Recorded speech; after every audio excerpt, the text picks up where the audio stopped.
So yesterday I decided to replace both bearings. I was getting a little noise on the left side as I was turning to the right.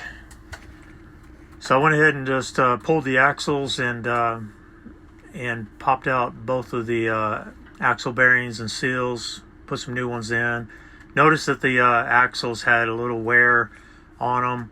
I wish that I had purchased and had with me the axle saver bearings, which actually moves the bearing to a different location on the axle so that you can continue to run the axle. When I say a little wear, I just mean it was a little groove, so anyways, so I purchased some of those today, and I will most likely install those in a later time. But anyways, yeah, so when I popped them out with the slide hammer, as you see in the video, I was able to get the seal out too. I did buy new seals, but had I not been able to get the seals, replacement seals, and those weren't leaking, I actually could have reused that seal. So putting the bearing back in is pretty easy. You just take the old bearing and use it to drive the new bearing in, because of the outer part of the axle right there is a little bigger for that seal. So you're not going to get that you're not going to get the axle bearing stuck in there. And that's what I'm doing here. But actually I saw some stuff on that bearing. I'm not sure if it got on there when I set it down, or maybe it was on the slide hammer when I was popping it out. I hope it was, because it didn't look good. But now I'm driving the bearing back in.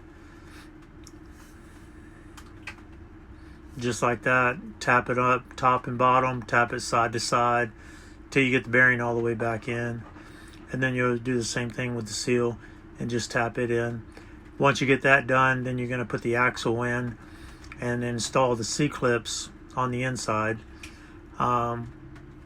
Push the axles back out, and then you got to install the center pin in the carrier to keep those axles from sliding inward and dropping the horseshoe clips. And if you did that, then those axles are going to fly out on the highway as you're going down the road, and you don't want that.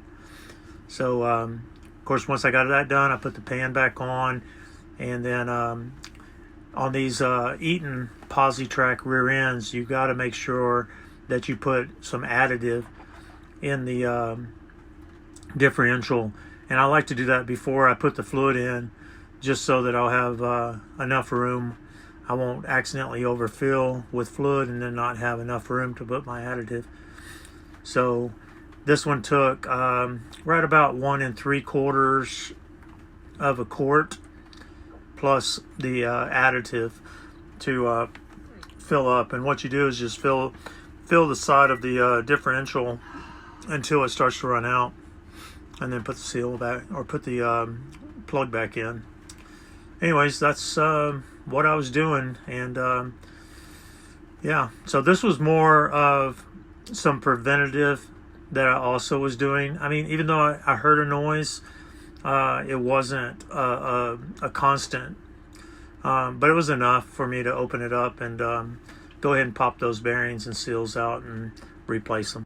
All right, well, thanks for watching. See you down the road.